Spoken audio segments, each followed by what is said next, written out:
What's going on, guys? Welcome back to my channel. This is Leo's Nerd Talk, and today we're going to be talking about 1931's Dracula. So let's get into that. Hi, my name is Leo, and if you guys like talking about anything movie, TV show, video game related, or just anything nerdy, you have come to the right place. And like I said, today we are talking about Dracula. So without further ado, let's get into the review. Now, continue on our Halloween special, as well as starting our Universal Monster horror movie series. We are here at Dracula from 1931, the original Dracula movie from Universal. And this is a first time watch for me as well. I've never seen any of the Universal Monster movies. So this is definitely a first time watch for me. And I was very excited to see what this is going to bring compared to the original Nosferatu from 1922.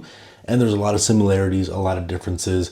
But I still overall enjoyed this one. Maybe not as much as Nosferatu, but I still had a pretty good time with this one.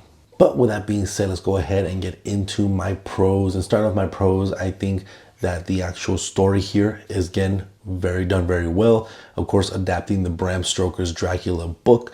And I think it does a little bit things similar to Nosferatu, but does a little bit different towards kind of the end of the movie, where he's already in London and he's kind of trying to do his way into this kind of like family and get like a new wife in a sense and everything like that. That's kind of the gist of what I got from it. I'm not sure if that's exactly what's kind of going on, but that's kind of what I got from it. And of course we have Dracula himself, and this is kind of the more traditional Dracula that we kind of all know and love. The very slick back hair, pale skin, and a very nice suit with a long coat, has his rings on and everything, especially the way he speaks as well is the very traditional bleed, bleed, I want to suck your blood, so it's very classic, it's very traditional, and it's fun watching him on screen. I don't think he's as menacing as what we get from Nosferatu. I think he's a lot more charming and kind of seductive, and that's kind of how he gets his way to be implemented, to like knowing this doctor, or knowing these women that he meets here in London within this family and things like that. So he's able to kind of use his charm and his kind of mysterious nature to him to kind of subdue people, to be able to, drink their blood or have victims and things like that. So I do really enjoy this kind of interpretation of what Dracula is. I also very much like the introduction of Renfield here.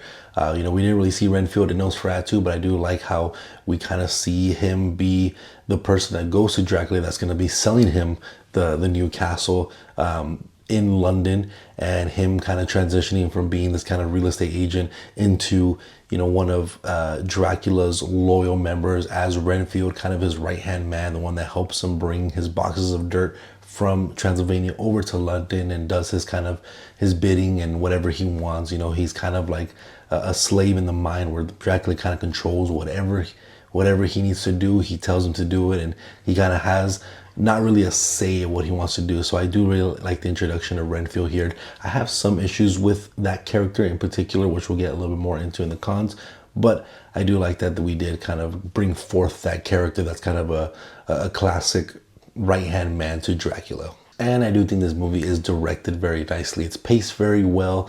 It has really great shot choices, really good score. There's a very clear story here that I really enjoy as well. It's a very easy story to follow. Again, it's kind of another adaptation of Bram Stoker's Dracula book.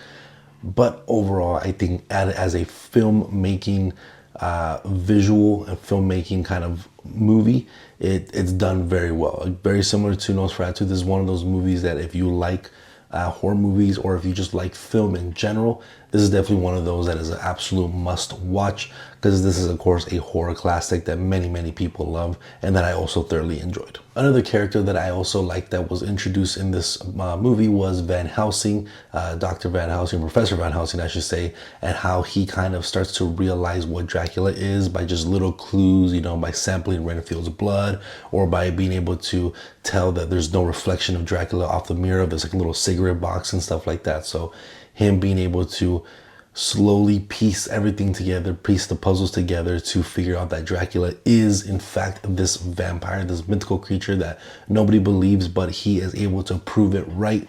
I really enjoy his introduction in this movie as well. But with that being said, let's go ahead and get into my cons. And one first con that I kind of mentioned with Renfield, I do like Renfield's introduction, like I kind of mentioned earlier, but I do think his transition from being this real estate person trying to sell Dracula a house or his new castle to instantly being a loyalist and calling him master, I feel like that was a very quick 1-2 punch transition, and I wish we kind of fleshed that a little bit more on how he became so loyal.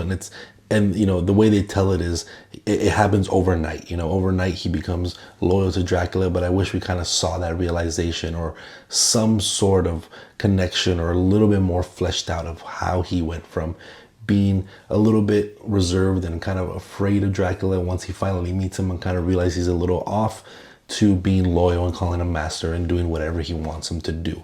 So I do enjoy Renfield's introduction to this movie, but I wish we got a little bit more of that story, a little bit more of a fleshed out character.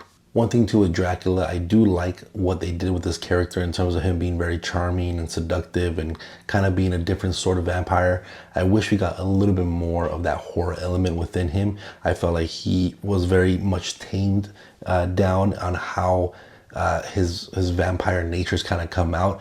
It was definitely a lot more tamed down. And then one of my last cons for this movie, and this is not necessarily this movie's fault only, this is something that I think a lot of earlier 20s and 30s movies had issues with, is ending the film, where it feels like it ends very rapidly. It feels like there's still more to tell, and then you just get that end kind of credit card, that credit scene, title card, that's just the end, and you're like, well, that felt like a very awkward place to stop, but I guess that is the end. So I think there's a little bit more to tell, and of course there's a whole book that you can adapt, and of course there is more story to tell, but I feel like it was crammed into this, hour and 15-minute runtime, trying to cram so many chapters of this book into this little small movie, and it ended very rapidly. So it felt like it was just over too quick, where Nosferatu felt like it went too fast. This one felt like it was over too quick. But overall, let me know what you guys think about the original Dracula. I still had a good enough time with it. I was never really bored. I was still pretty much invested in the entire story. I'm looking forward to seeing the rest of the Universal monster movies that I've never seen before ever in my life. But let me know what you guys think about Dracula in the comment section down below. Let me know how you guys are enjoying this year Halloween special. I'm having a fun time recording all these reviews of these movies. And again, if you guys like something movie, TV show, or video game related, make sure to hit that like and subscribe button. I'll see you guys on the next video. Thank you.